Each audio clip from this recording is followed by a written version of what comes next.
ચોરી કે ઠગાઈ થયેલો માલ અથવા તો ચોરાઈ ગયેલો માલ પોલીસ સ્ટેશનના પગથિયા ઘસી નાખીએ તેમ છતાં પણ પાછો નથી મળતો. આ એક સામાન્ય માનસિકતા છે, પરંતુ અમરેલી પોલીસે એક ઉદાહરણ એવું પૂરું પાડ્યું છે કે જે પ્રજાને એક વિશ્વાસ અપાવે છે. ગુજરાતથી હજારો કિલોમીટર દૂર બેઠેલા સિડનીના એક વ્યક્તિના ઈમેલના આધારે તેની સાથે ઠગાઈ થઈ હતી અને પૈસા ત્વરિત જ અમરેલી પોલીસે પરત અપાવ્યા છે.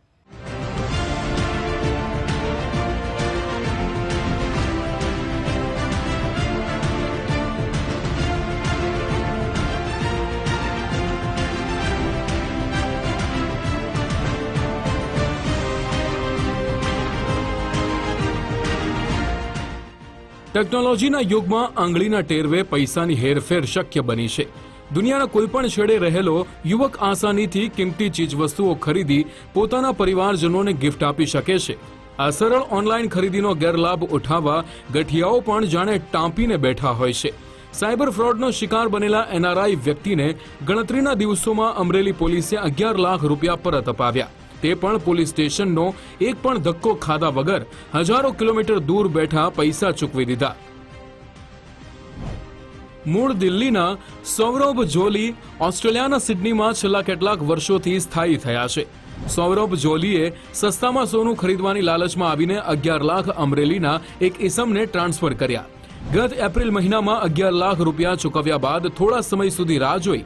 જો કે પૈસા મેળવનારી વ્યક્તિએ સૌરભ જોલીનું સોનું ન ચૂકવીને વારંવાર બહાના બતાવ્યા. એટલે કંટાળીને સિડનીથી સૌરભ જોલીએ ઈમેલ મારફતે અમરેલીના પોલીસ વડાને ફરિયાદ કરી. તો અમરેલીના પોલીસ વડા સંજય ખરાતે સિડનીમાં રહેલા સૌરભ જોલીને ઝડપી કાર્યવાહી અને પૂર્ણ સહયોગની ખાતરી આપી.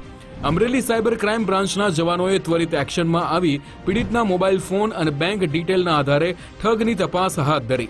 અમરેલી સાયબર ક્રાઇમે ઠગના બેંક એકાઉન્ટ ટ્રેસ કરીને નાણાં ફરિયાદી સૌરભ જોલીને ગણતરીના સમયમાં પરત અપાવ્યા. ખાખીના સંવેદનાપૂર્ણ વલણ અને ત્વરિત કાર્યવાહીથી પ્રભાવિત થયેલા સૌરભ જોલીએ અમરેલી પોલીસના જવાનો અને अधिकारियों आभार मान्यो. अमरेली पुलिस का तहे दिल से शुक्रिया अदा करना चाहूंगा जिन्होंने मेरे 11 लाख रुपए जो कि मैंने एक फ्रॉडस्टर को दे दिए थे टू बाय सम गोल्ड वापस कराए हैं. जैसे ही मुझे पता लगा कि ये पैसे मैंने एक फ्रॉडस्टर को दे दिए हैं और वो मुझे पैसे वापस या गोल्ड नहीं दे रहे हैं, मैंने अमरेली पुलिस को साइबर सेल में कॉन्टैक्ट किया. उन्होंने तुरंत मुझे कनेक्ट किया मुझसे और फिर मुझसे सारी डिटेल्स लिए, उस फ्रॉडस्टर को ट्रेस किया, उसके अकाउंट को ट्रेस किया एंड फाइनली वो पैसे मेरे अकाउंट में पहुंचाए. इस दौरान मुझे लगा ही नहीं कि मैं इंडिया में नहीं बैठा हूं और मैं पूरे अपडेट्स मेरे पास आ रहे थे. સાયબર ફ્રોડ આચરતી ટોળકીનો શિકાર બનેલા અનેક લોકો આળસના કારણે કે પછી સામાજિક બદનામીના ડરથી પોલીસ ફરિયાદ કરતા નથી. આ મોટા ભાગના લોકોને એમ કે પોલીસ સ્ટેશનના ખોટા ધક્કા ખાવાથી કશું મળવાનું નથી. સામાન્ય માણસ એવું વિચારે કે ફરિયાદ અભેરાઈએ ચડી જશે, પરંતુ હજારો લોકોની વિચારસરણી બદલે તેવું પ્રશંસનીય કાર્ય અમરેલી સાયબર ક્રાઇમના જવાનોએ કર્યું છે. અમરેલી પોલીસે તપાસની સમગ્ર કાર્યવાહી દરમિયાન ફરિયાદીને દરેક અપડેટ સતત આપતા રહીને વ્યાવસાયિક અભિગમ પણ દાખવ્યો હતો. એક મહિના પહેલા અરજદાર તરફથી જિલ્લા પોલીસને એ બાબતે જાણ કરવામાં આવેલ હતી.